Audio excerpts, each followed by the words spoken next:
Shalom Bapak Ibu, sahabat Galilea yang diberkati oleh Tuhan Yesus. Kembali kita siapkan diri kita sebelum beraktivitas di hari ini. Kita datang di hadirat Tuhan. Kita baca, dengar, dan renungkan firman Tuhan. Mari kita berdoa. Bapa Surgawi, Bapa di dalam nama Yesus Kristus, kami muliakan nama-Mu, datanglah kerajaan-Mu. Jadilah kehendak-Mu di bumi seperti di surga. Kami bersyukur atas hari ini Tuhan adakan bagi kami. Terima kasih Engkau telah pelihara kami. Engkau berkati istirahat tidur kami di sepanjang malam yang sudah berlalu. Firman-Mu akan kami baca, kami dengar, kami renungkan. Urapi kami, buka hati pikiran kami, supaya apa yang kami baca, dengar, renungkan tidak untuk kami lupakan, tapi itu termatrai dalam hati kami, menjadi rema dalam hidup kami. Urapi juga hamba-Mu yang tidak ada apa-apanya. Di dalam nama Yesus Kristus kami berdoa dan mengucap syukur. Amin. Bapak Ibu, kita baca di Kisah Rasul 2 ayat 41 sampai 47. Orang-orang yang menerima perkataannya itu memberi diri dibaptis, dan pada hari itu jumlah mereka bertambah kira-kira 3.000 jiwa. Mereka bertekun dalam pengajaran rasul-rasul dan dalam persekutuan, dan mereka selalu berkumpul untuk memecahkan roti dan berdoa. Maka ketakutanlah mereka semua. Sedang rasul-rasul itu mengadakan banyak mujizat dan tanda, dan semua orang yang telah menjadi percaya tetap bersatu, dan segala kepunyaan mereka adalah kepunyaan bersama. Dan selalu ada dari mereka yang menjual harta miliknya lalu membagi-bagikan kepada semua orang sesuai dengan keperluan masing-masing. Dengan bertekun dan dengan sehati mereka berkumpul tiap-tiap hari dalam bait Allah. Mereka memecahkan roti di rumah masing-masing secara bergilir dan makan bersama-sama dengan gembira dan dengan tulus hati sambil memuji Allah, dan mereka disukai semua orang. Dan tiap-tiap hari Tuhan menambah jumlah mereka dengan orang yang diselamatkan. Demikian Kisah Rasul 2 ayat 41 sampai 47. Lembaga Alkitab Indonesia memberi judul Cara Hidup Jemaat yang Pertama. Di ayat 47, dan mereka disukai semua orang, dan tiap-tiap hari Tuhan menambah jumlah mereka dengan orang yang diselamatkan. Bapak Ibu, sahabat Galilea yang diberkati oleh Tuhan Yesus, banyak orang salah dalam menilai dan mengukur keberhasilan sebuah gereja. Gereja yang dianggap berhasil adalah gereja yang memiliki bangunan fisik yang besar dan megah, jumlah jemaatnya banyak, ratusan bahkan ribuan, dan yang menjadi pembicara di gereja tersebut adalah hamba-hamba Tuhan yang terkenal. Ya Bapak Ibu, saya mau katakan itu sah-sah saja.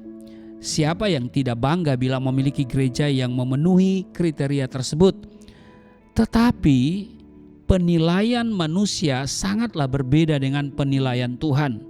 Yang dinilai Tuhan bukanlah apa yang bisa dilihat atau terlihat dengan mata, ya, secara kasat mata.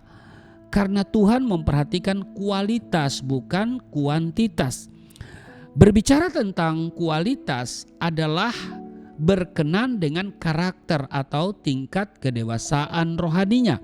Gereja yang berhasil adalah gereja yang mampu membawa jemaatnya kepada pertumbuhan iman hingga mencapai kedewasaan, seperti ada tertulis di dalam Efesus 4 ayat 13 sampai dengan 15, sampai kita semua telah mencapai kesatuan iman, kedewasaan penuh, dan tingkat pertumbuhan yang sesuai dengan kepenuhan Kristus, sehingga kita bukan lagi anak-anak yang diombang-ambingkan oleh rupa-rupa angin pengajaran, oleh permainan palsu manusia dalam kelicikan mereka yang menyesatkan, tetapi dengan teguh berpegang kepada kebenaran.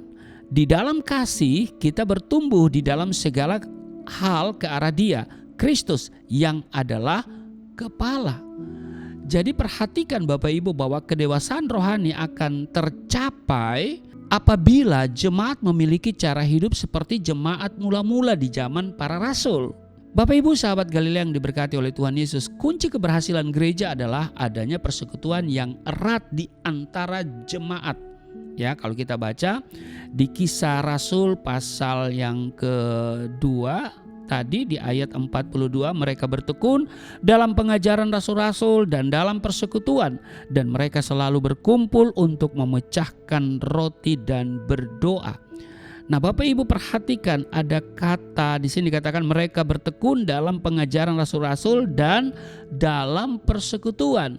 Persekutuan dalam bahasa Yunani itu koinonia. Koinonia itu berarti hubungan yang akrab dan intim. Jadi meski terdiri dari anggota jemaat yang berlatar belakang berbeda-beda, namun mereka adalah satu kesatuan di dalam tubuh Kristus.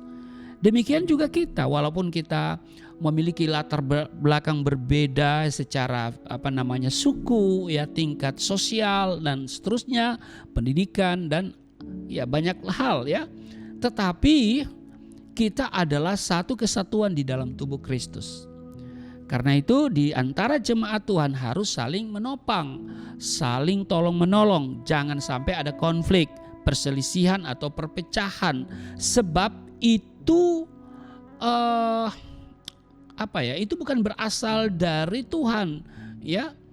Dan kita ini bukan lagi orang-orang asing dan pendatang, Bapak Ibu, melainkan kawan sewarga dari orang-orang kudus dan anggota-anggota keluarga kerajaan surga, seperti yang tertulis dalam Efesus pasal 2 ayat 19. Nah, selain itu jemaat juga harus mau bertekun dalam pengajaran. Di sini katakan mereka bertekun dalam pengajaran, ya, dan dalam persekutuan. Jadi gereja yang berhasil adalah gereja yang dibangun berdasarkan kebenaran firman Tuhan yang mendewasakan iman jemaat dan mampu menjadi berkat bagi dunia. Selamat beraktivitas, Tuhan Yesus memberkati. Mari kita berdoa. Terima kasih untuk hari ini. Kami belajar dari cara hidup jemaat mula-mula yang selalu bertekun dalam pengajaran para rasul dan dalam persekutuan. Mereka hidup di dalam hubungan keakraban yang sangat indah. Mereka hidup rukun dan penuh dengan damai sejahtera. Kiranya cara hidup seperti ini tetap kami miliki di jemaat kami masing-masing, dan gereja bukan dilihat dari gedungnya, bukan dilihat dari jumlah jemaatnya yang besar, tetapi dari kualitas iman setiap jemaat. Karena itu berkati kami semua Tuhan, dan hamba doa untuk setiap sahabat Galilea dalam tugas kerja mereka hari ini. Tuhan menyertai, Tuhan melindungi, Tuhan memberkati. Di dalam nama Yesus Kristus kami berdoa dan mengucap syukur. Amin.